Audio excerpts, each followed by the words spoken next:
কি হবে বেঁচে থেকে অযথা বিদ্যা শিখে যদি না গড়তে পারি শোষণবিহীন সমাজটাকে? কি হবে বেঁচে থেকে? কি হবে ছাত্র সেজে চুমু খেয়ে সনদ খানা যদি হয় বিদ্যালয়টা পরিমণিদের আড্ডাখানা? কি হবে ছাত্র সেজে চুমু খেয়ে সনদ খানা যদি হয় বিদ্যালয়টা বুবলিদের আড্ডাখানা? এর চেয়ে মরাই ভালো দেশ ছেড়ে যাওয়াই ভালো, এর চেয়ে মরাই ভালো দেশ ছেড়ে যাওয়াই ভালো। কি হবে ধোকা দিয়ে বিবেকটাকে? কি হবে ধোকা দিয়ে বিবেকটাকে? কি হবে বেঁচে থেকে অযথা বিদ্যা শিখে যদি না গড়তে পারি শোষণবিহীন সমাজটাকে? কি হবে বেঁচে থেকে? কি হবে যুবক নামের বোঝা হয়ে এই ধরাতে যেখানে মা বোনেরা ধর্ষিতা হয় দিনে রাতে? ঠিক না বে ঠিক? কি হবে যুবক নামের বোঝা হয়ে এই ধরাতে যেখানে মা বোনেরা ধর্ষিতা হয় দিনে রাতে? যৌবনের সার্থকতা ঘুচিবে সকল ব্যথা, যৌবনের সার্থকতা ঘুচিবে সকল ব্যথা। পারো যদি বলি দিতে মানুষরূপী পশুটাকে, পারো যদি বলি দিতে মানুষরূপী পশুটাকে? কি হবে বেঁচে থেকে অযথা বিদ্যা শিখে যদি না গড়তে পারি শোষণবিহীন সমাজটাকে? কি হবে বেঁচে থেকে? কি হবে লেখালেখি কলমবাজির ওই মহড়া সমাজের আসল চিত্র যদি না যাই তুলে ধরা? কি হবে লেখালেখি কলমবাজির ওই মহড়া সমাজের আসল চিত্র যদি না যাই তুলে ধরা? যদি ওই ঘুষের বলে কলমটা উল্টো চলে, যদি ওই হ্যালো কলে ক্যামেরা উল্টো বলে, তবে কি যাবে রোখা দুর্নীতিকে? তবে কি যাবে রোখা দুর্নীতিকে? কি হবে বেঁচে থেকে অযথা বিদ্যা শিখে যদি না গড়তে পারি শোষণবিহীন সমাজটাকে? কি হবে বেঁচে থেকে? কি হবে কি হবে কি হবে নামাজ রোজা ইমানদারির ভয় করে কোরআনের কর্মীগুলো থাকে যদি কারাগারে? কি হবে নামাজ রোজা ইমানদারির ভয় করে কোরআনের খাদেম যারা তারা যদি থাকে কারাগারে? মসজিদের কোণে বসে জিকির যত করো কষি, মসজিদের কোণে বসে তাসবিহ যত টানো ঠেসে, এভাবে যায় না পাওয়া আল্লাহকে? ঠিক না বে ঠিক? এভাবে যায় না পাওয়া আল্লাহকে। কি হবে বেঁচে থেকে অযথা বিদ্যা শিখে যদি না গড়তে পারি শোষণবিহীন সমাজটাকে? কি হবে বেঁচে থেকে? কি হবে আলেম হয়ে ইমাম সেজে মসজিদেতে পারো যদি সত্য কথা উচ্চ স্বরে না বলিতে? কি হবে আলেম হয়ে ইমাম সেজে সমাজেতে পারো যদি সত্য কথা উচ্চ স্বরে না বলিতে? চাকরির ভয় করো যদি ছেড়ে দাও ইমামতি, চাকরির ভয় করো যদি ছেড়ে দাও ইমামতি। কি হবে ধোকা দিয়ে আল্লাহকে? কি হবে ধোকা দিয়ে আল্লাহকে? কি হবে বেঁচে থেকে অযথা বিদ্যা শিখে যদি না গড়তে পারি শোষণবিহীন সমাজটাকে? কি হবে বেঁচে থেকে? কি হবে নেতা হয়ে জনবলে ঘাড় ফুলিয়ে দড়া টানা গরম দেখে যদি থাকো ঘরে শুয়ে? পালাবো না পালাবো না, কিন্তু নেত্রী চলে গেলে আমাদেরও দেখা পাওয়া যাবে না। ঠিক না বেঠে? কি হবে নেতা হয়ে জনবলে ঘাড় ফুলিয়ে রাজপথ গরম দেখে যদি থাকো ঘরে শুয়ে? এর চেয়ে সেজে গুজে ভিলেনের সঠিক পদে, এর চেয়ে সেজে গুজে ভিলেনের সঠিক পদে দিয়ে দাও অভিনয়ে জীবনটাকে, দিয়ে দাও অভিনয়ে জীবনটাকে। কি হবে বেঁচে থেকে অযথা বিদ্যা শিখে যদি না গড়তে পারি শোষণবিহীন সমাজটাকে? কি হবে বেঁচে থেকে? কি হবে আকাশ ছোঁয়া বিলাসবহুল বাড়ি গাড়ি না খেয়ে কত মানুষ পরপারে দিচ্ছে পাড়ি? কি হবে আকাশ ছোঁয়া বিলাসবহুল বাড়ি গাড়ি না খেয়ে কত মানুষ পরপারে দিচ্ছে পাড়ি? আজরাইল আসবে যবে মাটিতেই পড়ে রবে, আজরাইল আসবে যবে মাটিতেই পড়ে রবে। কোনো কাজে লাগবে না ওই প্রাসাদটাকে, কোনো কাজে লাগবে না ওই প্রাসাদটাকে। কি হবে বেঁচে থেকে অযথা বিদ্যা শিখে যদি না গড়তে পারি শোষণবিহীন সমাজটাকে? কি হবে বেঁচে থেকে? কি হবে কি হবে পুরুষ হয়ে জন্ম নিয়ে বাংলাদেশে যদি যাই ক্ষমতাটা ঘুরে ফিরে নারীর হাতে? কি হবে পুরুষ হয়ে জন্ম নিয়ে এই দেশেতে যদি যাই ক্ষমতাটা ঘুরে ফিরে নারীর হাতে? কি বা জবাব দেবে, কিভাবে মুখ দেখাবে?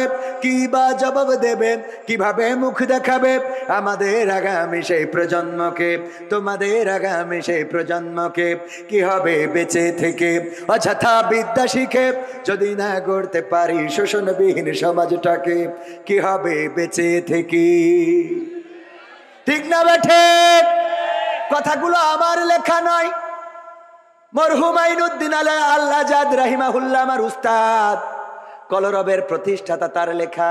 তিনি চলে গিয়েছেন পৃথিবী ছেড়ে, আজ 14 বছর হয়ে গেল। 2010 সালে কোনো এক মাহফিল থেকে ফেরার পথে অ্যাক্সিডেন্ট অথবা পরিকল্পিতভাবে যেভাবেই হোক পৃথিবী থেকে বিদায় নিয়েছিলেন।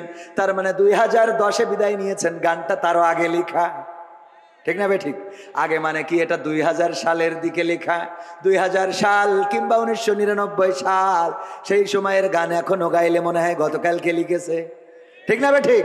কারণ এখনো সমাজের পরিবর্তন হয় নাই, এখনো শোষণ মুক্ত সমাজ আসে নাই।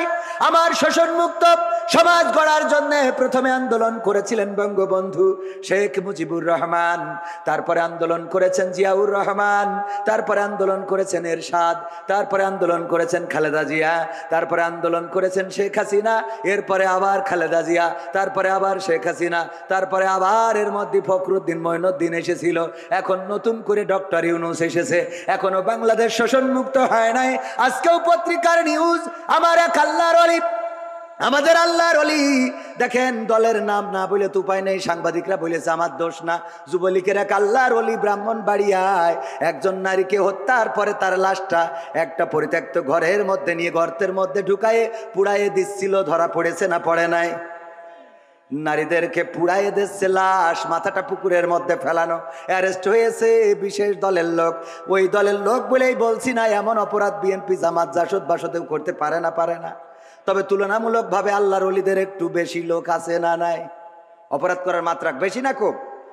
এই অপরাধ এখনো মুক্ত হয় নাই। যদি জামাতেও থাকে আমরা প্রতিবাদ করব। কথা আগে বুঝে নেবেন, তারপরে লাভ দেবেন। যদি ধর্ষণ করে, আমার বাড়িতে যদি ধর্ষণকারী ধর্ষণ করে, আমি জামাত করার কারণে জামাতের কোনো নেতা যদি ধর্ষণ করে মানব নাকি? আপনি আওয়ামী লীগ করার কারণে কোনো যুবলীগ যদি ধর্ষণ করে মেনে নেবেন নাকি? কত করে মেনে নেব? সুতরাং এই বাংলাদেশে যদি কোথাও অন্যায় হয়, অনাচার হয়, পাপাচার হয়, কদাচার হয়, খুন হয়, গুম হয়, হত্যা হয়, তার বিরুদ্ধে প্রতিবাদের দরকার আছে না নাই? আল্লাহর নবী যখন এসেছিলেন, বিশ্ব নবী, সেই সময় মক্কায় কাফেরদের, যারা মক্কায় বসবাস করতেন, তাদের খাওয়ার অভাব ছিল। কতখানি খাওয়ার অভাব ছিল? খাওয়ার অভাব ছিল না। তখন কাফেরদের পড়ার অভাব ছিল না, তখন কাফেরদের অন্য কোনো অভাব ছিল না। কিন্তু ওই সমাজে যেটার অভাব ছিল সেটা নীতি নৈতিকতার, সেটা আদর্শের, সেটা ব্যবহারের, সেটা চরিত্রের। এই অভাবগুলো ছিল। আল্লাহ রাসূল সাল্লাল্লাহু আলাইহি সাল্লাম যখন দেখলেন সব চলে, কিন্তু এই সমাজে এই সব কিছুর মধ্য দিয়ে যেটা চলে, ওই কাবাটা তাওয়াফ করতেন উলঙ্গ হয়ে। ঠিক না বে ঠিক? তারা কাবাও তাওয়াফ করতো না করতো না? কথা কয় না। হজ করতো না করতো না? এ ভাই, আপনারা জানেন না হজ করতো কিনা? আপনারা মনে হয় এই আজকে প্রথম হজ শুনতেছেন। আল্লাহ রাসূল হজের সময় যখন তাবুক গেড়ে দিয়ে কোরআন পড়ছেন, আবু জাহেল, আবু লাহাব, উতবা, সাইবা, তারা তাবুতে যায় আর বলে যে দেখো ওই তাবুটার কাছে যাবা না, ওই তাবুতে কিন্তু বিশেষ দলের লোক রয়েছে, ওদের আমরা বাংলাদেশে রাখতে চাই না, পাকিস্তানে পাঠাইতে চাই, ওই তাবুর কাছে তোমরা যাবা না, ওর কথা শুনবা না, ও কিন্তু পাগল বলেছে না বলে নাই? আল্লাহ রাসূল যখন দাওয়াত প্রকাশ্যে দিতে পারে না, তখনও তার মানে বোঝা গেল তখন হজ চলতো। কথা কয় না? তখন হজ চলতো। এর আগের ঘটনা হলো সূরা ফিলেই রয়েছে, আল্লাহর নবী জন্মগ্রহণের 50 দিন পূর্বে সূরা ফিলে আল্লাহ সবিস্তারে বর্ণনা করে দিয়েছেন। ছোট্ট সূরায় সব ঘটনা বলে দিয়েছেন। আল্লাহর রাসূল তখনও জন্মগ্রহণ করেন নাই। আব্রাহা এসেছিল ওই কাবা ঘর ভাঙার জন্য কি বাহিনী নিয়ে? হস্তি বাহিনী নিয়ে। কাবা ঘর ভাঙতে আসলেন, অপরাধ কি? কারণ অপরাধটা হলো একটা গির্জা বানিয়েছিল আব্রাহা, সম্রাট আব্রাহা, বাদশাহ আব্রাহা। গির্জা বানানোর পরে বলল তোমরা এখানে তাওয়াফ করবা, ওইদিকে যাওয়ার দরকার নাই, ওই কাবায় তাওয়াফ করবা না। ওই কাবাবাসী তাওয়াফ তো করলই না, বরং কাবার প্রেমে তারা এত পাগল ছিল, আল্লাহর প্রেমে এত পাগল ছিল যে তারা ওই কাবার মালিককে তো ছাড়ে নাই, বরং বাদশাহ ওই যে কি আব্রাহা ও যে গির্জাটা বানিয়েছিল সেই গির্জায় ঢুকে পায়খানা করলো। আব্রাহার মিজাজ গেল খারাপ হয়ে, যে মানলি না হাগলি কেন? এটা কথা কি বোঝা গেছে? মানিসনি ভালো কথা, এখানে পায়খানা করে গেলি কেন? এই অপরাধ, এই রাগ, এই ক্ষোভ থেকে হস্তি বাহিনী নিয়ে আসলো কাবা ঘর ভাঙার জন্য। তার মানে রাসূল জন্মের পূর্বেও ওই কাবা তাওয়াফ করতো না? কাবাকে ভালোবাসার মানুষ ছিল না? কথা কয় না, ছিল না? ছিল মানে কি? রাসূলের দাদা, রাসূলের চাচা, রাসূলের আব্বার নামও আব্দুল্লাহ মানে গোলামটা কার? আল্লাহর গোলাম। সেই আল্লাহর গোলাম নামও রাখা হয়েছিল, সব ছিল, কিন্তু ওই সমাজে শান্তি ছিল না, ওই সমাজে নীতি নৈতিকতা ছিল না। সকালবেলায় বিবাহ করে বিকালবেলায় তালাক দিত, ইচ্ছা মতো 5 জন 7 জন 10 জন বিয়ে করত, বউ যাকে মন চায় তাকেই বিয়ে করত। এমনকি নিজের বোনকেও বিয়ে করতে তারা কার্পণ্য বোধ করতো না। তুচ্ছ কারণে মারামারি করত, কাটাকাটি করত, তুচ্ছ কারণে তারা অন্যায় লিপ্ত হয়ে যেত, একজন আর একজনের সাথে অবাধে মেলামেশা করত। এই জাতীয় অপরাধগুলোর কারণে আল্লাহ রাসূল সাল্লাল্লাহু আলাইহি সাল্লামকে আল্লাহ পাঠালেন ওই কাবা তাওয়াফ করার জন্য। যদি পাঠাতেন তাইলে ওই সময়ও কাবা তাওয়াফ করার লোক ছিল না? ছিল মানে কি? কাবার প্রেমে এত পাগল যে গির্জায় যেয়ে হেগে থিয়ে আইল। তাহলে আল্লাহ কাবা তাওয়াফের জন্য রাসূলকে পাঠায় নাই। কথা কি বোঝা গেছে? আপনি হজে যাবেন, আলহাজ হাজী সাহেব সালমান এফ রহমানও হজ করেছে গত রমজানে। পীর সাহেব আমার ফেসবুক স্ট্যাটাস দিয়েছে, কাবার ইমাম যেখানে দাঁড়ায় আমি তোর বরাবর একদম টানটাইনে সুজা এই পাশে দাঁড়াইছি। আল্লাহর ওলি দাঁড়াইলো কাবা ঘরে, যে এত বড় পরহেজগার ইমামের সামনে ইমাম বরাবর দাঁড়াইলো, আবার যেই বিপদে পড়েছে আগে দাড়ি ডারে ঝেড়িয়েছে। ঠিক না বেঠে? আগে ঝেড়িস দাড়ি। এবার যদি বলেন এটা রাজনীতির কথা, না, কোন রাজনীতির কথা নয়। আমার কোন জামাতের নেতা ডাক্তার শফিকুর রহমান, আমার ডাক্তার শফিকুর রহমান তো আমিরে জামাত, কিন্তু উনি হলেন আমাদের আর এক শফিকুর রহমান, আমাদের সেক্রেটারি সাহেব। উনি যদি গতকালকে দাড়ি কামায়, বলেন দেখি জামাত করার কারণে আপনাদের নতুন হাট জামে মসজিদে খুতবা দিবেন কি? খুতবা দিতে দিবেন কে হাত উঁচু করেন? একজনও দেবেন মানে কাটি খুলি, দাড়ি যখন কাটিছি আরো কিছু কাটবো। ঠিক না বে ঠিক? তার মানে আমরা কিন্তু নেতা হিসাবে, দল হিসাবে বললাম না, আমরা কি হিসাবে বললাম? আল্লাহ রাসূলের সুন্নাতের এমন অবমর্যাদা মানা যায় না? মানা যায় না। ও আমার ভাইয়েরা, আমরা কথা বলার সময় কথা অনেকেই শোনে না, আগের থেকে লাভ দিয়ে ওঠে। ওই যে আগের দিন বোঝানোর চেষ্টা করেছিলাম, দত্তপাড়ায় স্যার বলল কবিতা লিখে নিয়ে আসবা, কবিতা দেখবো কে ফার্স্ট হয়। কবিতা লিখে এনেছে ছাত্র, বলছে ঠিক আছে তুমি পড়ে শোনাও। বলছে চোখের জল উঠিয়াছে কপালে, বলছে তুই একেবারে জিরো, তো স্কুল তো বের করে দেওয়ার দরকার কেন? এই চোখের জল কোনোদিন কপালে ওঠে? তোর লেখাপড়া হইলো এটা?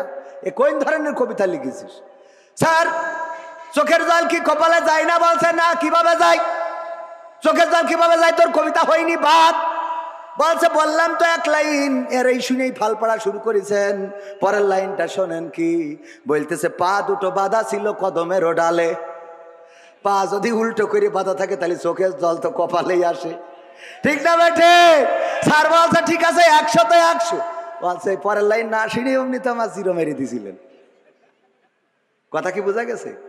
এই জন্যে কথা শুনতে হবে ভালো করে, খেয়াল করে শুনবেন, তাহলে বুঝতে পারবেন। যদি খেয়াল করে না শোনেন তাইলে অমনি লাফালাফি শুরু করে দেবেন। আমার আল্লাহ বললেন, ইয়া আইয়ুহাল্লাযীনা আমানু লিমা তাকুলুনা মা লা তাফআলুন। কথাটা কার? অর্থটা কি?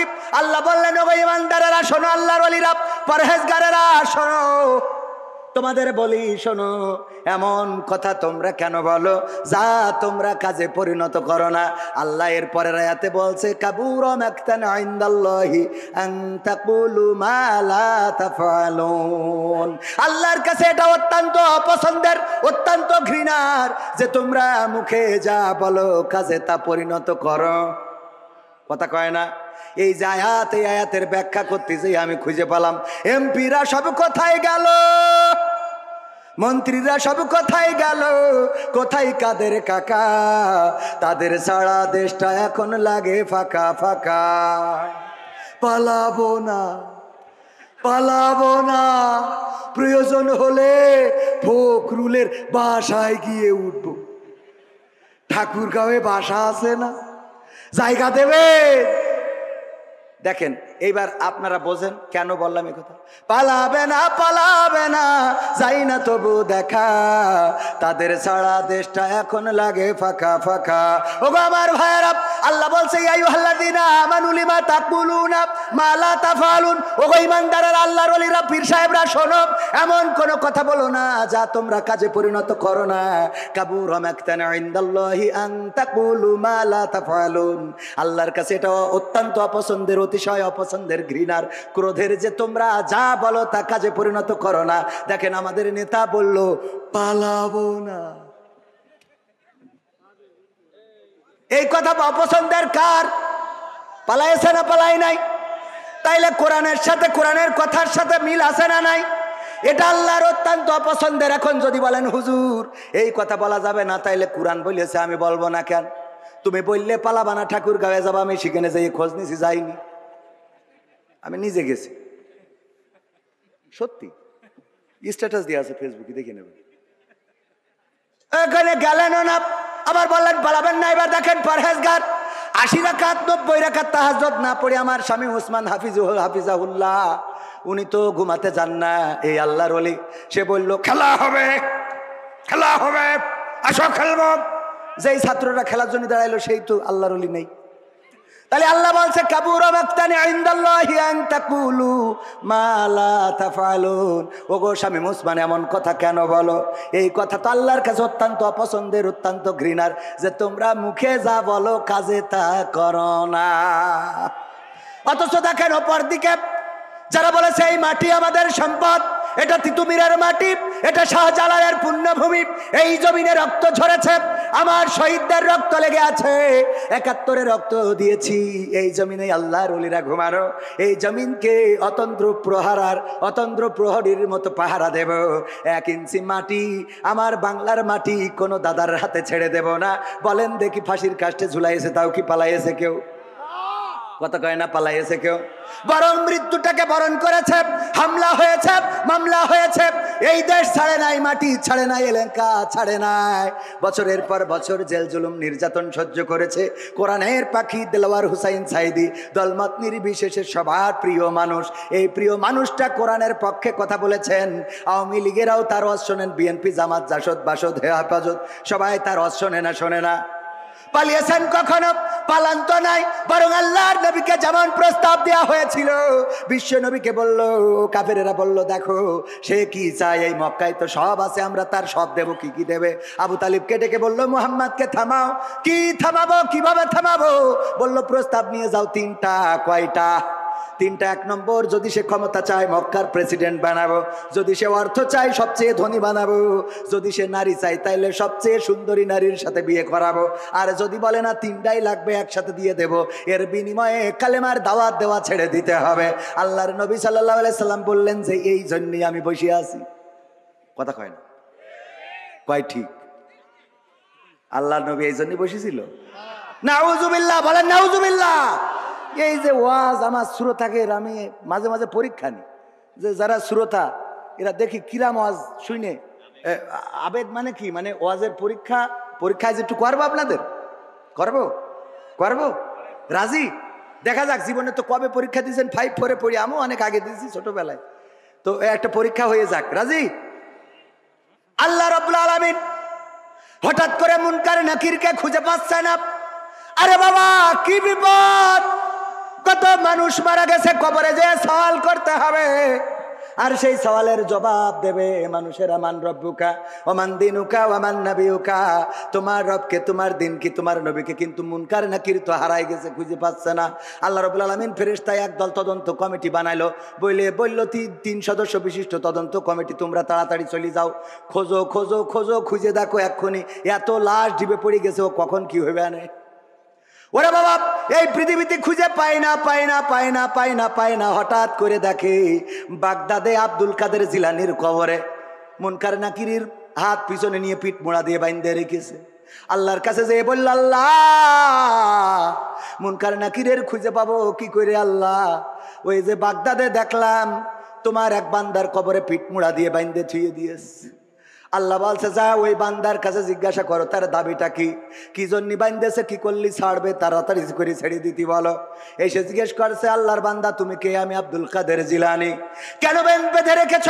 এই দুইজন আমাদের দুইজন মুনকার নাকির ফেরেশতা, সারা দুনিয়ায় কত লাশ দেড়ি পড়ে গেছে, কখন প্রশ্ন করবে? আল্লাহ বলল ছেড়ে দিতি। কয় না, ছাড়া হবে না, ছাড়া হবে না। অপরাধ কি তাদের? অপরাধ হলো আমার কবরে ঢুকেছে কিন্তু সালাম দিয়ে প্রবেশ করে নাই, এই জন্যে বেঁধে রেখেছি। এখন কি করতে হবে? এখন কি করতে হবে? আল্লাহর কাছে যেয়ে বলো এই অপরাধে বেঁধে রেখেছি। আল্লাহর কাছে যেয়ে ফেরেশতারা বলেছে, আল্লাহ আব্দুল কাদের জিলানী সালাম দেয় না, এই অপরাধে তাদের হাত পিছনে দিয়ে হাত করা, ওই যে হাত মুড়া দিয়ে একেবারে কায়দা করে বেঁধে রেখেছে, ছাড়বে না। বলছে যাও যে প্রস্তাব দাও যে আর কি করলি ছাড়বে, সে কি চায়, তার দাবি দাবা কি, দাবি মেনে নেওয়া হবে। তখন আব্দুল কাদের জিলানির কাছে এসে ফেরেশতারা বলতেছে, ও আব্দুল কাদের জিলানী, আল্লাহ পাঠিয়েছে, কোন দাবি আছে আপনার, সেই দাবি আল্লাহ পূরণ করে দেবে।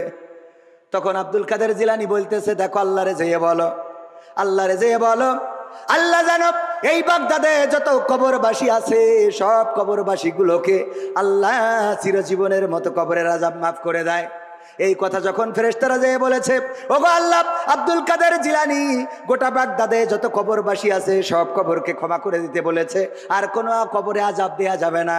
তখন আল্লাহ রাব্বুল আলামিন আব্দুল কাদের জিলানীকে ডাক দিয়ে বললেন, ওগো আব্দুল কাদের জিলানী শোনো, তুমি আজকে আমারে যে বিপদে ফেলেছো আব্দুল কাদের জিলানী, আজকে তুমি আমারে ছোট্ট একটা শাস্তি দিয়েছো, একদম নরমালে ছেড়ে দিয়েছো।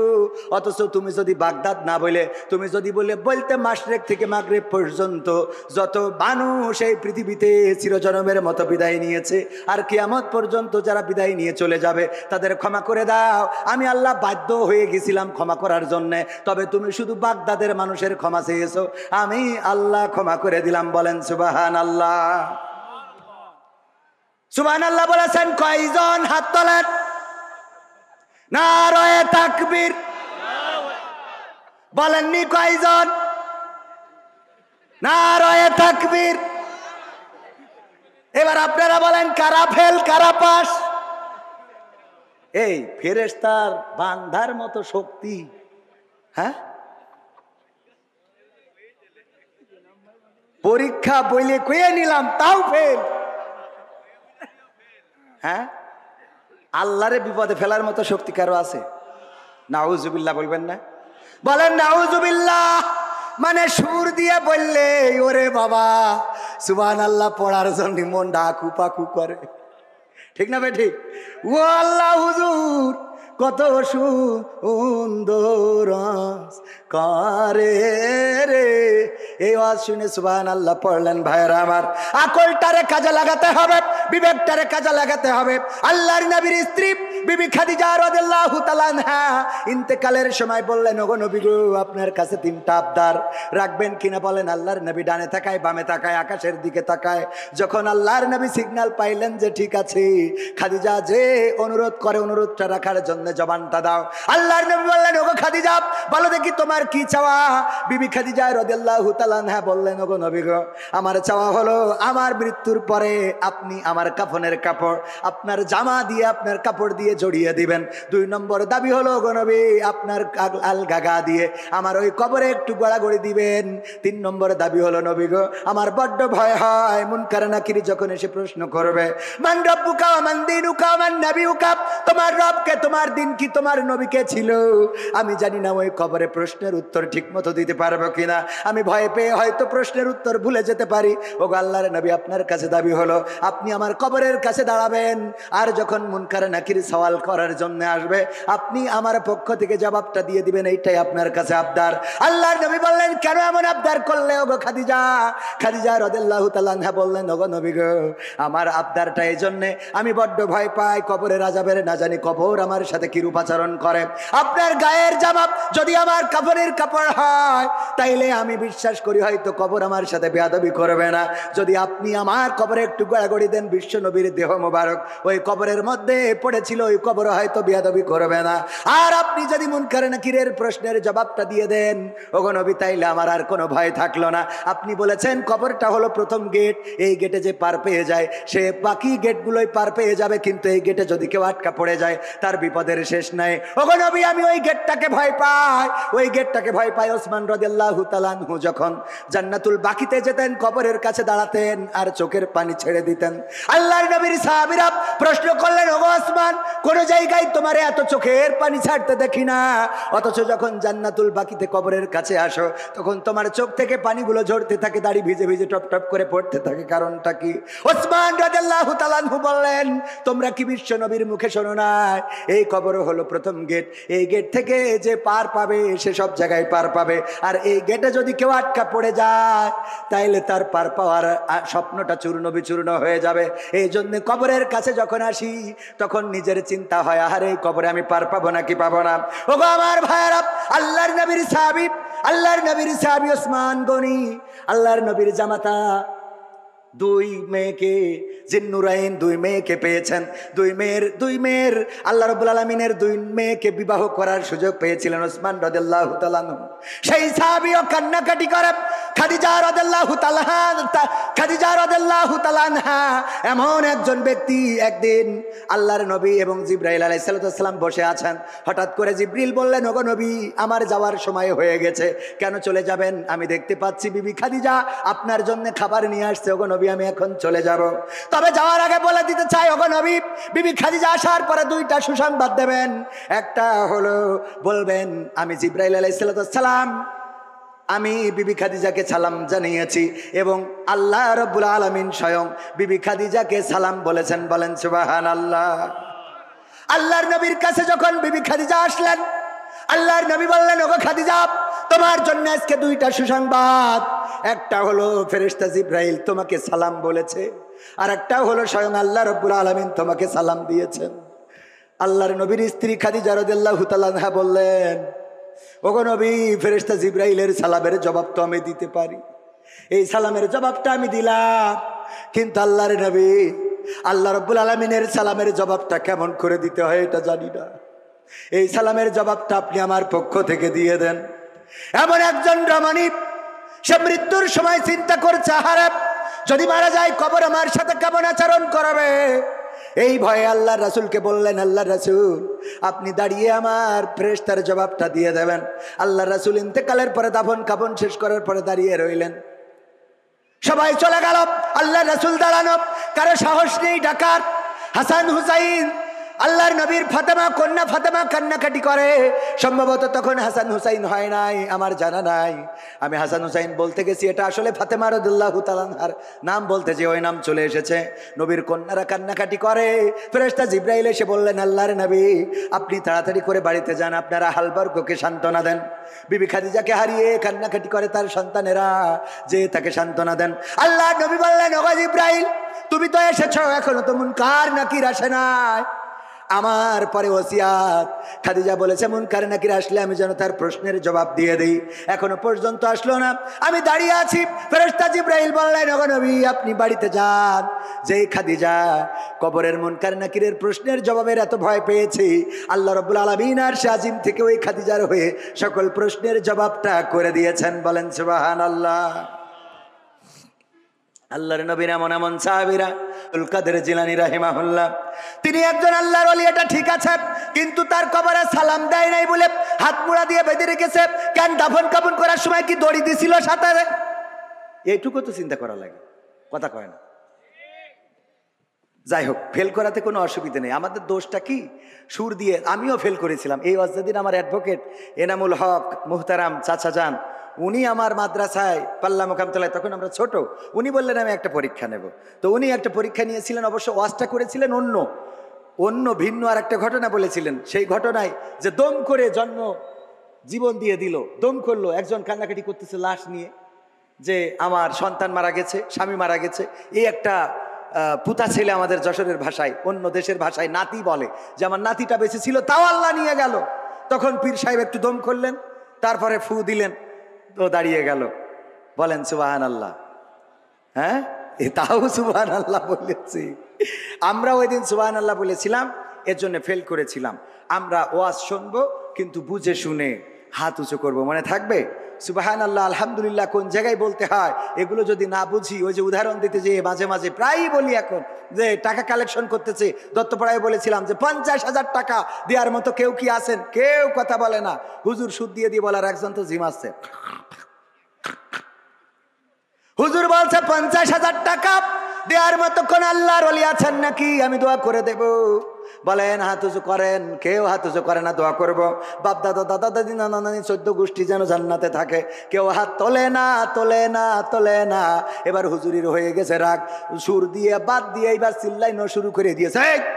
50,000 টাকা দেওয়ার মতো এই ধোপা খোলায় একজনও নাই, হাত উঁচু করেন।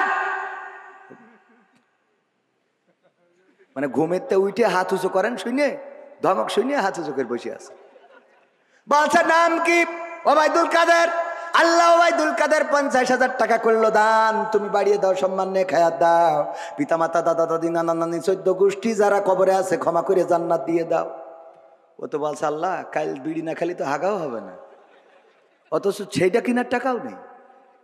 50,000 টাকা দোয়া আমি কানে রাখবো। 50,000 টাকা দোয়া করে দিলে মার খাওয়ার ভয়তে কিছু বলে নাই। পরের দিন জুম্মার দিন আমার খতিব ডাক্তার, আমার খতিব জনাব মাওলানা শফিকুর রহমান স্যার, ওনার কাছে যে বলছে হুজুর গো বিপদে তো পড়েছি, একটু ফতোয়া দিতে হবে। কি ফতোয়া? ওই যে মাহফিল হচ্ছিল ধূপ খোলায় না ধূপা খোলায়, আমি ওখানে ধূপা খোলায় ওখানে 50,000 টাকার জন্য হুজুর কালেকশন করছিল। আমি হঠাৎ করে ঘুমায় পড়িলাম, খেয়াল করিনি। হুজুর যখন বলেছে হাত উঁচু করেন, আমি উঠে পরে হাত উঁচু করেছি, কিন্তু তার আগে বলেছে 50,000 টাকা কিনা দেবেন, হাত উঁচু করেন। আগের লাইন ঘুমের মধ্যে চলে গেছে, সেই উঠে দেখি হাত উঁচু করার শব্দ। হাত উঁচু করেছি, হুজুর দোয়া করে দেশ 50,000 টাকার। এখন আমার তো বিড়ি কেনার টাকাও নেই, হুজুর এখন আমি করবোটা কি? বলছে অসুবিধে নেই, টাকা না থাকলে দেবেন, কিন্তু ওটা তো ভুল ক্রমে হয়ে গেছে। কয় সেটা তো আমিও জানি, ও হাদিস আমার পড়া আছে, কিন্তু আমার ভয় হইলো হুজুর দোয়া করেছে আল্লাহ ওর মা বাপ, দাদা দাদি, নানা নানি, 14 গোষ্ঠী যারা যারা কবরে আছে আল্লাহ জান্নাত দাও। এখন টাকা যদি না দিতে পারি তাহলে ওদের কি আবার ফিরোইনে জাহান নামে রাখবে? ওদের কি আবার ফিরোইনে জাহান নামে রাখবে কিনা? হাত উঁচু বুঝে শুনে করার দরকার আছে না নাই? কোরআনের আলোচনায় ফিরে আসি, মনে কি আছে? আল্লাহ বললেন কাবুরা মাকতান ইনদাল্লাহি আন তাকুলু মা লা তাফআলুন। আলোচনার বিষয় এটা কোনো রাজনীতির কথা না। এই আয়াতের পরিপ্রেক্ষিতে আমার কথা হলো পালাবো না, পালাবো না, পালাবে না, পালাবে না, যাই না তবু দেখা, তাদের ছাড়া দেশটা এখন লাগে ফাঁকা ফাঁকা। আইন মন্ত্রী আটকে গেল আইনেরই ফাঁকে, দাড়ি ছাড়া দরবেশের ভণ্ড ভণ্ড লাগি। ঠিক না বেঠে? আইন মন্ত্রী আটকে গেল আইনেরই ফাঁকে, দাড়ি ছাড়া দরবেশের ভণ্ড ভণ্ড লাগে। শুনছি কত নেতা নেত্রী খাইতেছে ভাই ডান্ডা, বিচারপতি কালামানিকের ফাটিয়েছে আন্ডা। পলকেরও ঝলক গেল, পলকেরও ঝলক গেল থামিয়ে নেটের চাকা, তাদের ছাড়া দেশটা এখন লাগে ফাঁকা ফাঁকা, ওদের ছাড়া দেশটা এখন লাগে ফাঁকা ফাঁকা। কই গেল সেই সংসদেতে মমতাজের গান, কোথায় গেল হজরত বলা শামীম ওসমান? কই গেল সেই সংসদেতে মমতাজের গান, কোথায় গেল হজরত বলা শামীম ওসমান? ইনু মেনন্দি পুমনি আছে কারাগারে, বাপ করিলেও পাপ কখনো ছাড়ে কি আর তারে। কোথায় গেল স্পিকারের, কোথায় গেল স্পিকারের দৃষ্টি আঁকা বাঁকা, তাদের ছাড়া দেশটা এখন লাগে ফাঁকা ফাঁকা, ওদের ছাড়া দেশটা এখন লাগে ফাঁকা ফাঁকা। কোথায় গেল আরাফাত আর ব্যারিস্টার সুমন, কথা বলার সময় তারা করে নিয়োজন? মুরগি কবির খাইছে ধরা, জাফর কোথায় আছে? গোপন কি সেও গেল মোদি দাদুর কাছে? কোথায় গেল এ সালমের, কোথায় গেল এ সালমের কাড়ি কাড়ি টাকা, তাদের সারা দেশটা এখন লাগে ফাঁকা ফাঁকা। ঠিক না বেঠে? ফাঁকা ফাঁকা লাগে। যারা এই কথাই রাজনীতি খুঁজে পান, একটাও রাজনীতির কথা না, এটা দুঃখের কথা, আক্ষেপের কথা, কষ্টের কথা। আমার মমতাজ সংসদে গান গাইলো, দেখেন এই মমতাজের জন্য কত ত্যাগী নেতা, তারাও মার্কা পায় নাই। সাকিব আল হাসান ক্রিকেট খেলে, হঠাৎ করে ও নৌকা পাবে কেন? আমার বুঝাই দেন। কথা কয় না, ও ক্রিকেট খেলে পালি ব্যাট বল উইকেট এইসব পাবে। হঠাৎ করে ওই যে পেয়ে গেল, আর অমনি ওখানকার ত্যাগী নেতারা মাইনাস হয়েছে না হয় নাই? কথা কয় না, হয়েছে না হয় না? আমারও ত্যাগের পক্ষে যারা মাইনাস হয়েছে, আপনারা তাহলে সারা জীবন দল করি করলেন কি? হঠাৎ সাকিব আল হাসান ক্রিকেট খেলতে খেলতে এসে যদিও মার্কা নিয়ে নাই, তাহলে তোরা রাজপথে থেকে লাভটা কি? কথা কয় না। এই মমতাজ গান গাইয়ে বেড়ায়, সেই মমতাজ কি করে পেয়ে গেল? কারণ ওই সংসদে বসে তেল মার্দন করলো, নেত্রীর নামে গান গাইলো, নেতার নামে গান গাইলো। আর যখন নেত্রী চলে গেল, আমার মমতাজ আপা একটা গানও গাইলো না। আমি বললাম তুই তো মনির খানের থেকে খারাপ। মনির খান যখন ওর নায়িকা চলে গেছে, অঞ্জনা অঞ্জনা তুমি থাকলে না ভাত খেলে না, কনে গেলে তুমি ঘুমাইলে না, অঞ্জনা আছে না নাই? সব গানে অঞ্জনা। ও জানতো যে বিয়ে করার পরে আমার স্ত্রী আমারে ছাড়বে না, বলবে এত ভালো ও বাসতে রে, ক্যাসেটে ক্যাসেটে অঞ্জনা রে। ঠিক না বে ঠিক? তারপরেও সাহস নিয়ে গিয়েছে। কত বড় সাহস চিন্তা করতে হবে। আর এখনকার সময় এখনো অঞ্জনার নাম ধরে গায়। আগের সময় তো তাও সাহস করতো, ভালো কথা। কিন্তু এখনকার সময় মোট সাহস করা যাবে না, কারণ আমার মা বোনেরা এখন ডাইরেক্ট, আগে তো তাও একটু কুপাকুপি পিটোপিটি হইতো, শুনতাম স্বামীর মারে, আর এখন ডাইরেক্ট মেশিন কেটে নিয়ে হাওয়া হয়ে যাচ্ছে। ঠিক না বে ঠিক? আপনি এটা শুনেন না, উস্তাদ মানুষ, ওরা শুনুন। এই ঠিক বলছি না বে ঠিক বলছি? ডাইরেক্ট নিয়ে চলে। আমি বললাম নিয়ে যাবি কেন? তো ছুঁয়ে যা, জোড়া তালিতে যদি কাজে লাগানো যায়। শয়তান, বিপদে ফেলেছি আবার নিয়েও গেছিস কেন?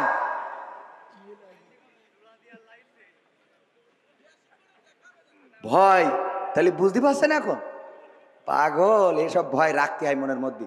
একজন মানে স্ত্রীরা যে কি জিনিস আল্লাহ, ওই না ভালো মানুষ, ভালো মানুষ আলহামদুলিল্লাহ, অনেক ভালো, সবাই তো না। পুরুষরাও তো শয়তানের শেষ আছে নাকি?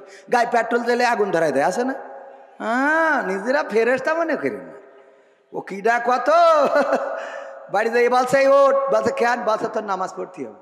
কে? তা বলছে হুজুর বললিছে যে যদি স্বামী স্ত্রী যদি নামাজ না পড়ে তা স্বামী জাহান নামে যাবে। তা বলছে তাও অসুবিধা কি? তাও অসুবিধা কি মানে? তোর আমি বিয়ে করে নিয়ে আসি, তোর জন্য আমি জাহান নামে যাবো? তুই পাগল পাইছিস নাকি? আমি বুঝি না, তা তো না। ওট। তা বলছে নামাজ তো তুমিও পড়ো না। বলছে আমার জন্য আমি জাহান, তোর জন্য যাবো কে? আমার জন্য যাবো, তোর জন্য যাবো কে জন্য? পাগল পাইছা? ওট। বলছে শীতের রাতে ডিস্টার্ব করি না, কাল কেটে পড়। কে কাল কেটে বেশি থাকবো তার কোনো গ্যারান্টি আছে? গ্যারান্টি আছে? রঙ্গরসের দিন ছিল আমার একদিন, 12 ঘন্টা বেলায় আমার সন্ধ্যা হইল, পাখি উড়ে যাওয়ার বুঝি সময় হলো, পাখি উড়ে যাওয়ার বুঝি সময় হলো। শরীরে চামড়া ছিল টান, মিষ্টি সুরে গাইতাম গান, গলার আওয়াজ আমার কত দূরে যাইতো।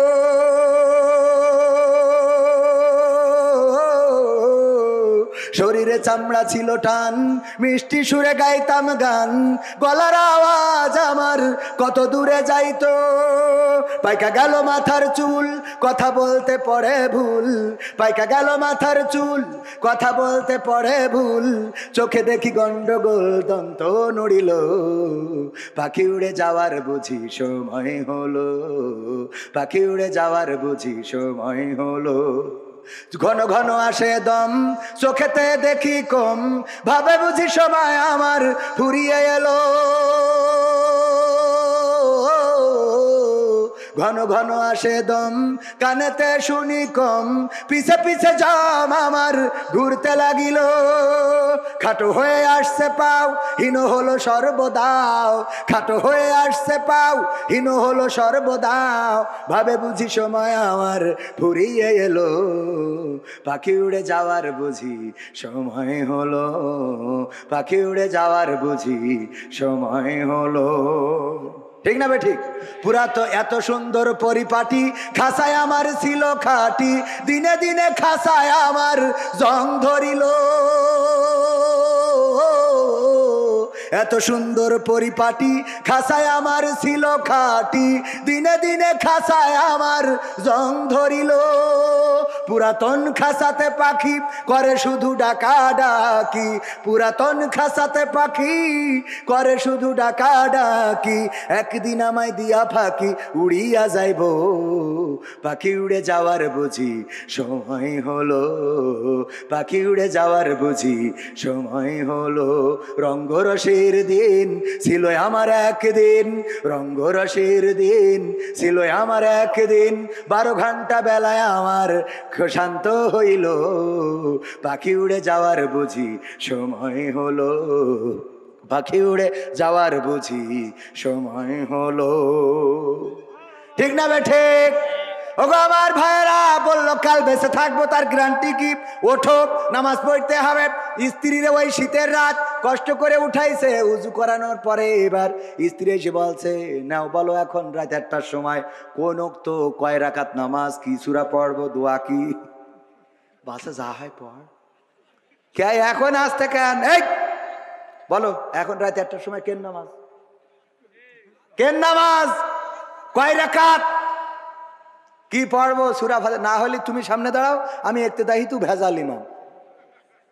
ও জানে যে এই ইমাম সঠিক না, ইক্তেদাহি তো কি ইমাম, ভেজাল ইমাম।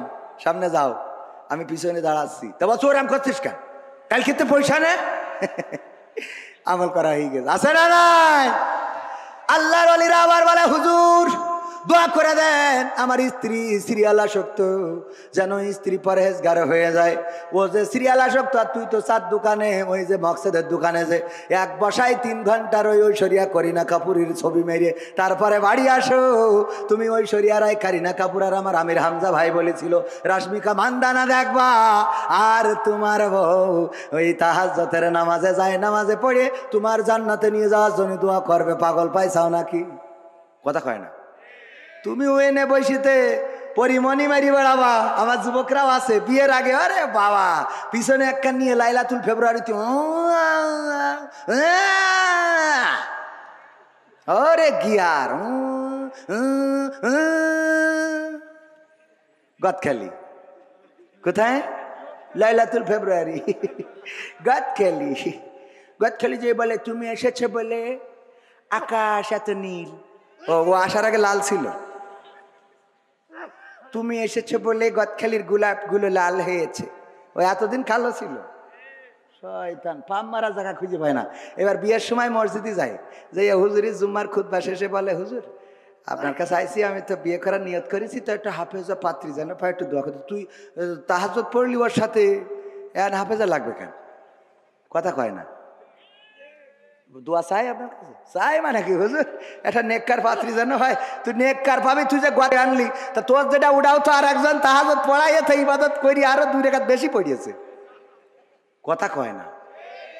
তুমি মনে করছো রে বাবা পরেশ ঘরে নিয়ে আইছি, ও না, ও খালাই তো ভাইয়ের কাছে টাকা পায়। কথা কয় না। শয়তানরা নিজেদের জন্য ভালো হওয়ার দরকার আছে না নাই? নিজের চরিত্র ভালো রাখলে তোমার জন্য আমার নারীরাও চরিত্র ভালো রাখবে। স্বামীরা যদি ভালো হয় স্ত্রীরা ভালো হবে। আজান দিলে স্বামী যদি মসজিদে যায়, স্ত্রীরা উজু করে এসে যায় নামাজে দাঁড়াবে। আর যদি আল্লাহর ওলি সকালবেলা উঠে চোখ মুস্তি মুস্তি বিড়ি একখান ধরাই নিয়ে চার দোকানে বসে, তাইলে তো বেকায়দাও জাত গেল বলো এ কোন আজব কারখানা, জাত গেল বলো। আমাদের আকিজ কলেজের এক টিচার ছিল, বলতেছে ভাই একটা দুঃখের কথা কি বলবো, আমার চাচা ছিল সমবয়সী, বিয়ে করার পরে আমার চাচি আমার চাচার কোনোদিন কিস করতো না, মানে বাংলায় বলে চুমো খাইতো না। এইটা না করার কারণে একদিন অভিযোগ করতেছে, দেখছো তোর চাচির যদি বলার সুযোগ হয় তাহলে বলিস যে চাচার হক এইভাবে মেরে দিচ্ছেন কেস জন্যে। কি হক চাচা? বলছে দেখ সমবয়সী বলাই যায়, আমারই ঠোঁটের কাছে ঠোঁট নীতি দেয় এই না রে। এইবার ও বলেছে চাচি গো, আমার চাচা তো বন্ধুর মতো সম্পর্ক, একটা কথা একটু প্রকাশ করে বলেই ফেলাইছে, আপনার ঠোঁটের কাছে ঠোঁট নীতি দেন না, ওর ঠোঁটের কাছে আপনার ঠোঁট নেন না কেন? বলছে দুঃখের কথা কি বলবো ভাতিজা, বললে যখন আমু বলি লজ্জা ভেঙে। তো চাচা বিড়ি সিগারেট খেয়ে মুখ যা করে রেখেছে, ওর পাশার কাছে ঠোঁট নেওয়া যায়, তা মুখের কাছে না। সহ্য না করে পারবেন কি করে? আছে না নাই? এখানে বিড়ি খান কিডা কিডা? ও সব তো আল্লাহর পরহেজগার পীর সাহেব, কেউ খায় না যদি না খেয়ে থাকেন আলহামদুলিল্লাহ, আর যদি খান আজকে থেকে ছাড়েন ছাড়েন ছাড়েন, তা না হলে বলো অন্য কিছু ছাড়তে হবে রে। মনে থাকবে ইনশাল্লাহ। আপনি সুন্দর করে দাঁত ব্রাশ করিয়ে লিপজেল লাগায় ঠোঁটটা কায়দা করে মাখো মাখো করে রাখেন, দেখেন তো স্ত্রী হক আদায় করে কিনা। আমি ওইটা বলছি না, হক আদায়ের কথা বলছি। করবে না করবে না? বিড়ি টাইনে ওরে বাবা সুসমল্য অত গন্ধ করে। মসজিদে দেখবেন বেনামাজির পাশে দাঁড়ালি যেই আমিন বলে মনে হয় নামাজ ছেড়ে চলে যায়, পরে দুদিন পরে এসে পড়বা না। আছে না নাই? এই আবার গিলার ভাঙছে কিটা? এই ঠিক বললাম না বে ঠিক বললাম? এইগুলো পরিবর্তন হওয়ার দরকার আছে না নাই?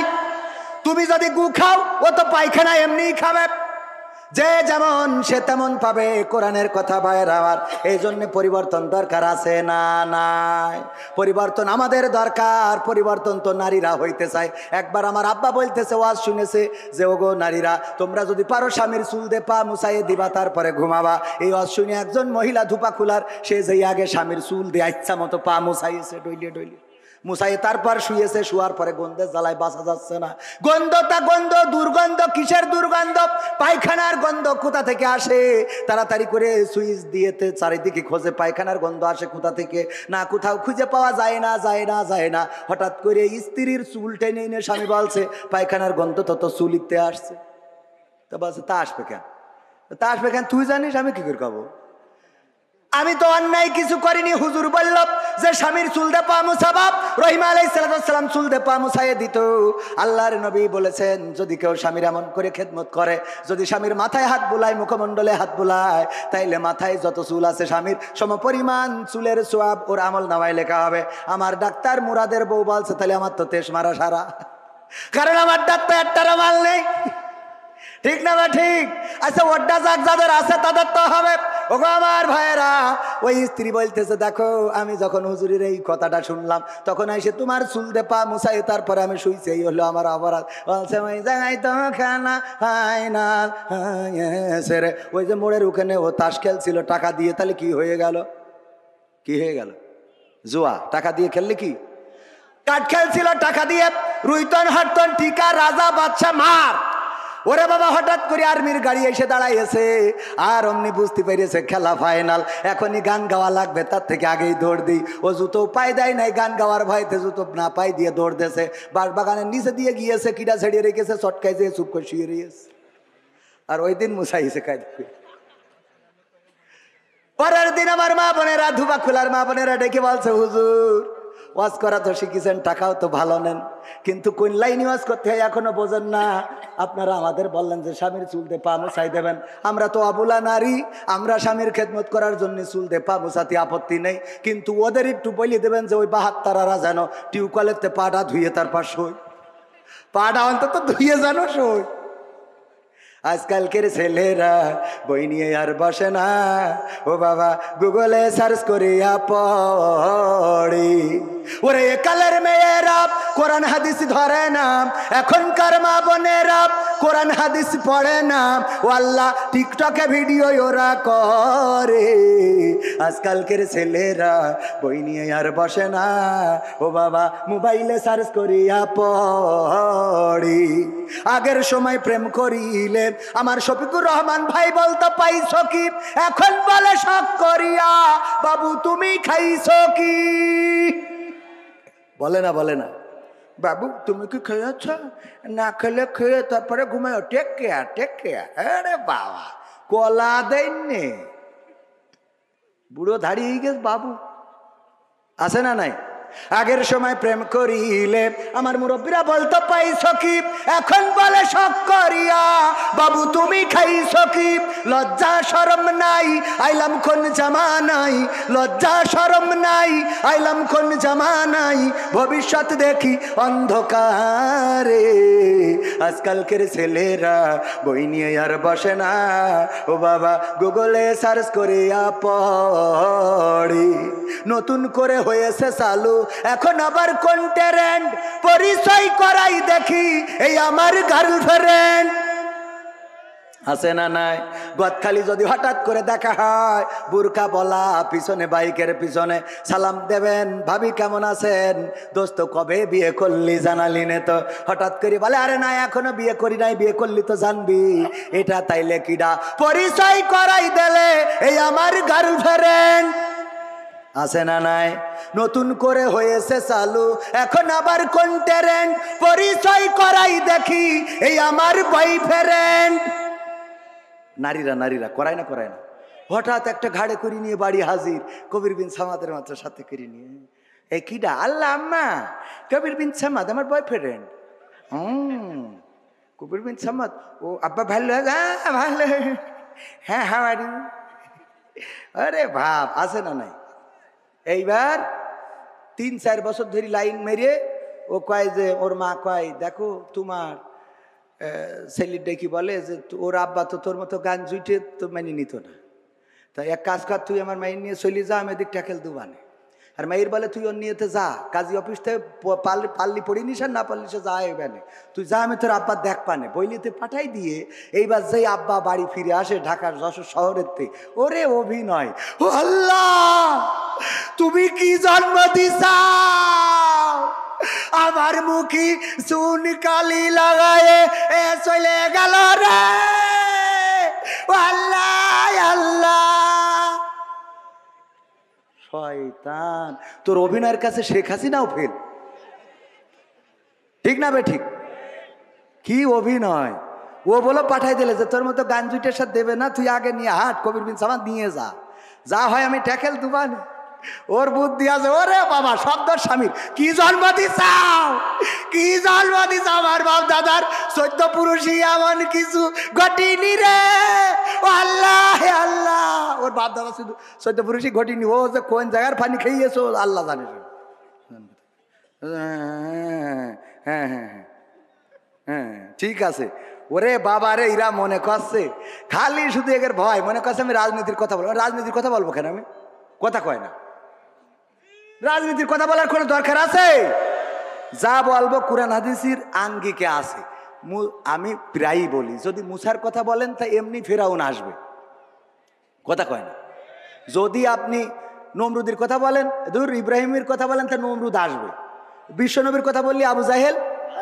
তো কোরআনের এই সমসাময়িক সময়ে যদি কথা বলি আর শফিকুর রহমান যদি বাধা দেয়, তো তার নাম বলতে হবে না, কথা কয় না। অনেকেই মনে করে এটা নো, আরে বোঝেন না, খালি ভালো করে বুঝে। আমি এসব আপনারা বলছেন আমি 12টার মধ্যে শেষ করবো, আর আধা ঘন্টা থাকা যাবে না? ইনশাল্লাহ থাকা যাবে কি না? কথা আমি এই জন্য এলাকায় দাওয়াত নিচ্ছি, খালি কই হুজুর এই বলেন না ওই বলেন।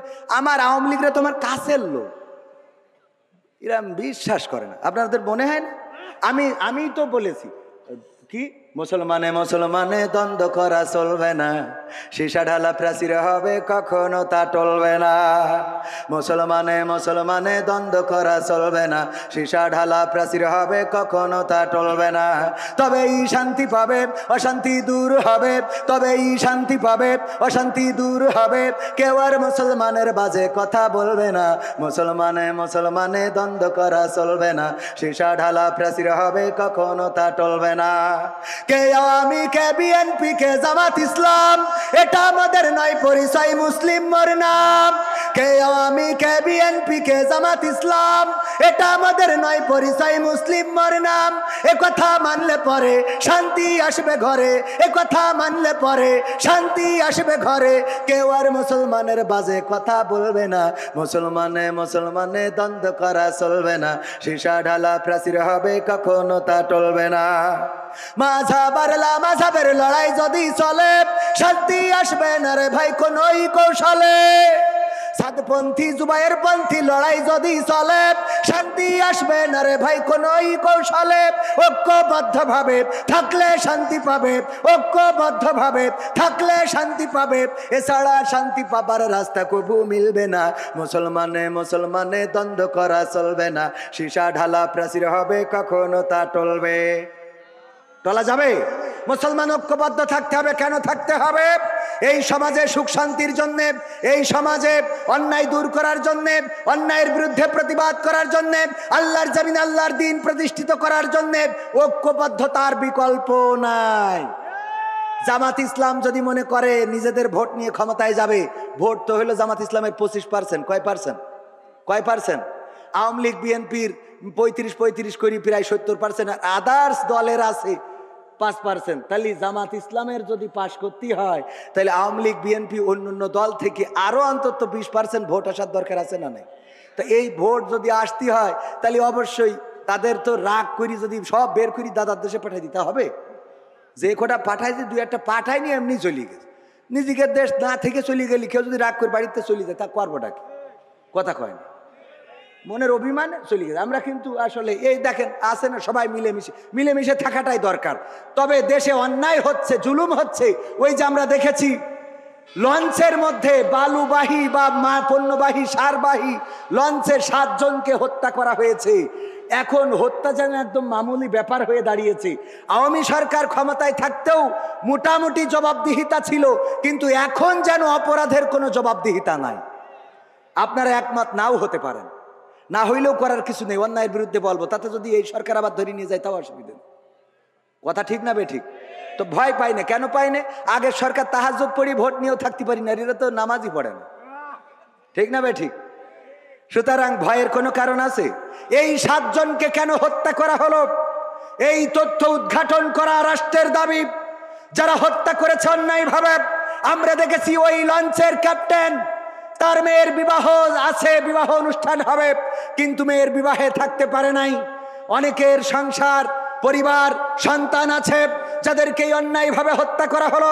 কেন হত্যা করা হলো, কিভাবে হত্যা করা হলো, এটা অবশ্যই অতি দ্রুত তদন্ত করে তাদেরকে শাস্তির আওতায় আনার দরকার আছে না নাই? তাদেরকে শাস্তির আওতায় না আনলে এইভাবে হত্যাকাণ্ড বাড়তেই থাকবে। বলেন ঠিক কিনা? এরপরে আমার ব্রাহ্মণবাড়িয়া মানেই তো কুপাকুপির একটা জেলা। ছোটখাটো বিষয় নিয়ে দা বল্লভ নিয়ে আগের মতো লড়াই করে, যদিও ব্রাহ্মণবাড়িয়ায় অনেক ভালো মানুষও আছেন আলহামদুলিল্লাহ। এই ব্রাহ্মণবাড়িয়ায় আজকেও যে ঘটনা ঘটেছে, যে একজন যুবলীগের নেতার সন্তান, সে পরিত্যক্ত একটা ঘরে দেহ মাথাবিহীন লাশকে গর্তের মধ্যে ঢুকায়ে পুড়াচ্ছিল। রাজহাঁস খুঁজতে যেয়ে ওখানে যখন ধোঁয়া দেখেছে, জিজ্ঞেস করেছে কিসের ধোঁয়া, বলেছে পাতা পুড়াচ্ছি। কয় কিসের পাতা একটু দেখতে চায়, দেখতে দেয় নাই, মারার হুমকি দিয়েছে। পরে গ্রামবাসী একসাথে হয়ে সেখানে যাওয়ার চেষ্টা করেছে, বাধা দিয়েছে, পুলিশকে খবর দিয়েছে, যে দেখে একটি মাথাবিহীন লাশ পুড়ানো হচ্ছে গর্তের মধ্যে ঢুকিয়ে। এই লাশ পুড়ানোর যে অপরাধ এবং এই লাশটাকে পুড়ানো হচ্ছে, এটা জাহিলি সমাজকেও হার মানায়। বলেন ঠিক কিনা? এমনকি ওই মাথাটা পরবর্তীতে পুকুরে খুঁজে পাওয়া গেছে। মাথাটা একটা 50 বছর বয়সী নারীর। এই নারীকে ফজরের সময় ডেকে নিয়ে কি কারণে হত্যা করা হয়েছে এখনো পর্যন্ত সাংবাদিকরা জানাতে পারে নাই, তবে হয়তোবা জানাতে পারবে এবং জানানো উচিত। এই হত্যাটা যদি অন্যায়ভাবে হয়ে থাকে, যদি না অবশ্যই অন্যায়ভাবে হয়েছে, সেই হত্যার বিরুদ্ধে সোচ্চার হওয়া শুধু নয়, বরং অপরাধীদের দৃষ্টান্তমূলক শাস্তির দরকার আছে না নাই? মুক্তিযোদ্ধাকে লাঞ্ছিত করা হয়েছে কোথায় জানেন কিনা? 14 গ্রামে। কোথায়? 14 গ্রামে, কুমিল্লায় একজন মুক্তিযোদ্ধাকে লাঞ্ছিত করা হয়েছে।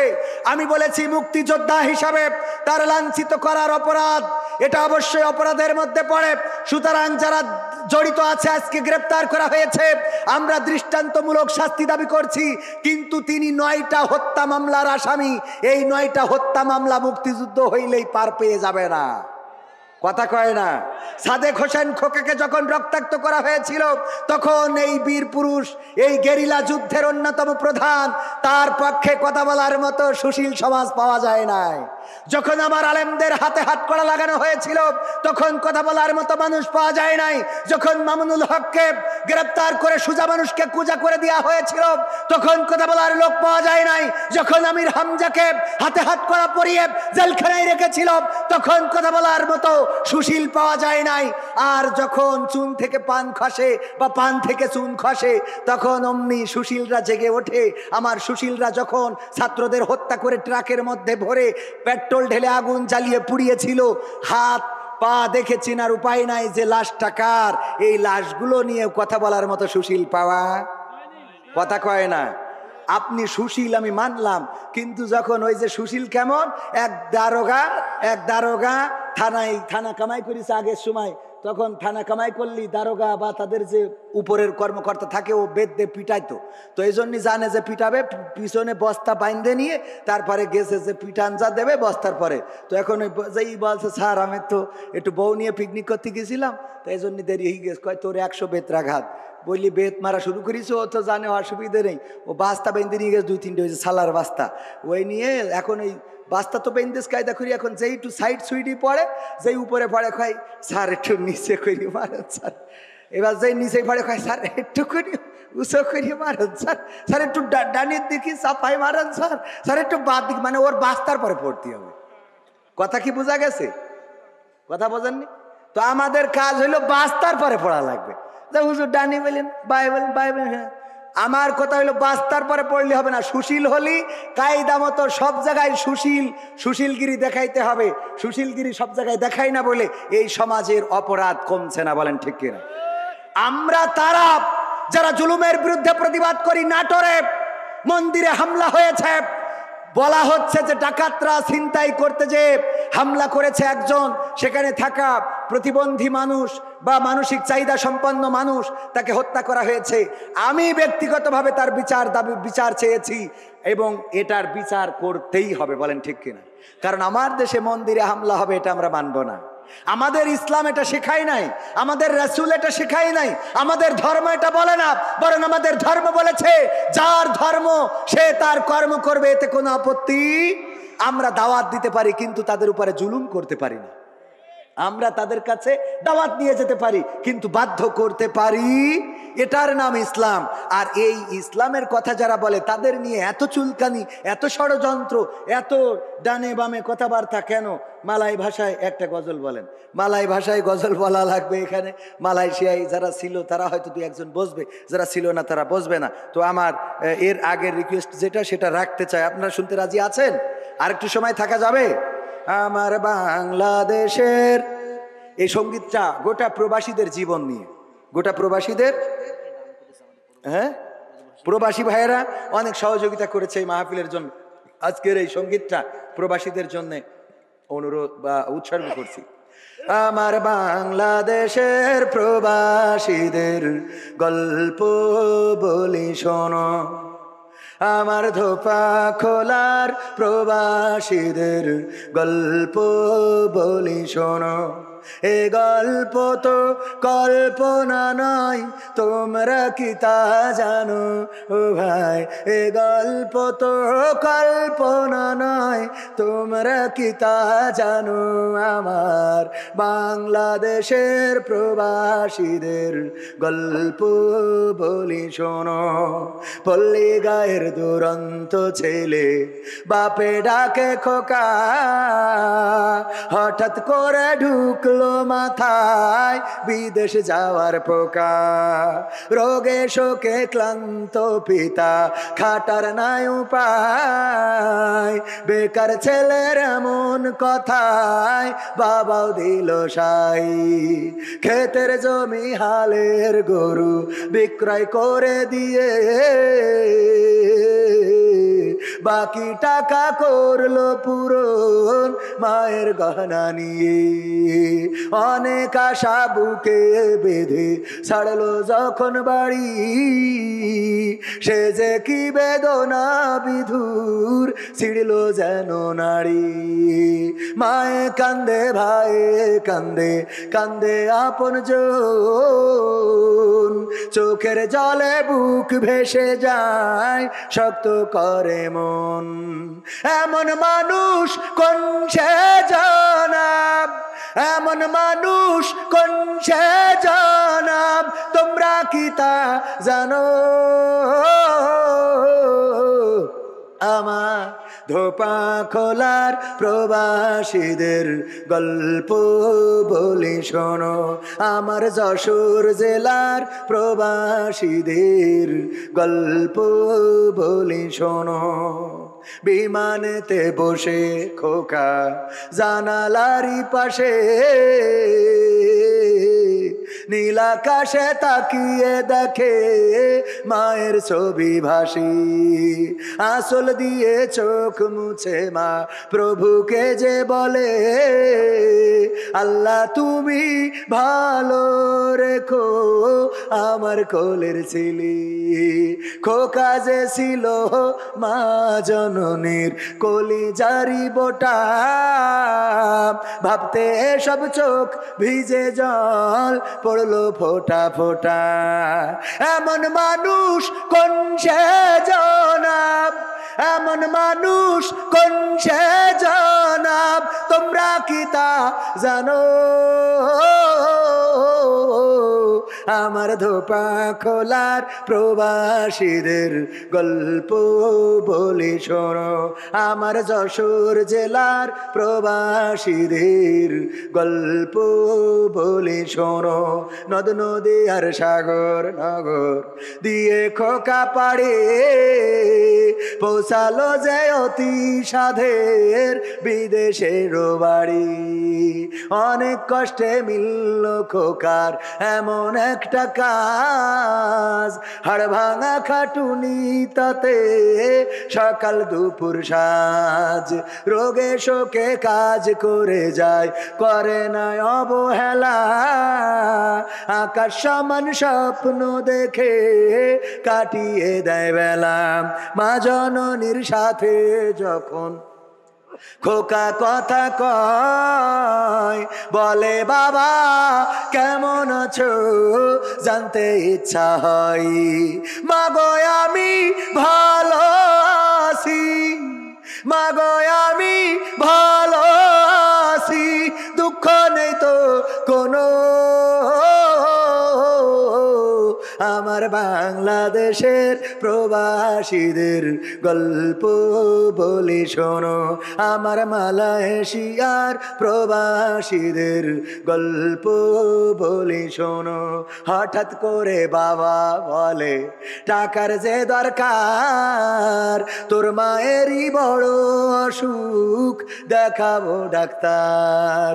চিন্তায় আমার বাড়ছে আবার তোর বোনেরই নিয়ে, দিনে দিনে হচ্ছে বড় দিতে হবে বিয়ে। তোর ভাইয়েরই লেখা পড়ার খরচ বেড়ে গেছে, দরকার এখন অনেক টাকার, তোর কাছে কি আছে? পাইনি বেতন এখনো খোকা, পকেটটা যে ফাঁকা, তবুও বলে ভেবো না বাবা দেবো আমি টাকা। এমন মানুষ কোন সে জনাব, এমন মানুষ কোন সে জনাব, তোমরা কি তা জানো? আমার ধোপা খোলার প্রবাসীদের গল্প বলে শোনো, আমার সৌদি আরবের প্রবাসীদের গল্প বলে শোনো। দিন মাস গুনে খোকা এখন পৌঁছালো বছরে, করতে হয় কাজ এখন যে তার 10 তলার উপরে। হঠাৎ করে কি হতে কি যেন হয়ে গেল, 10 তলারই উপর থেকে খোকা পড়ে গেল।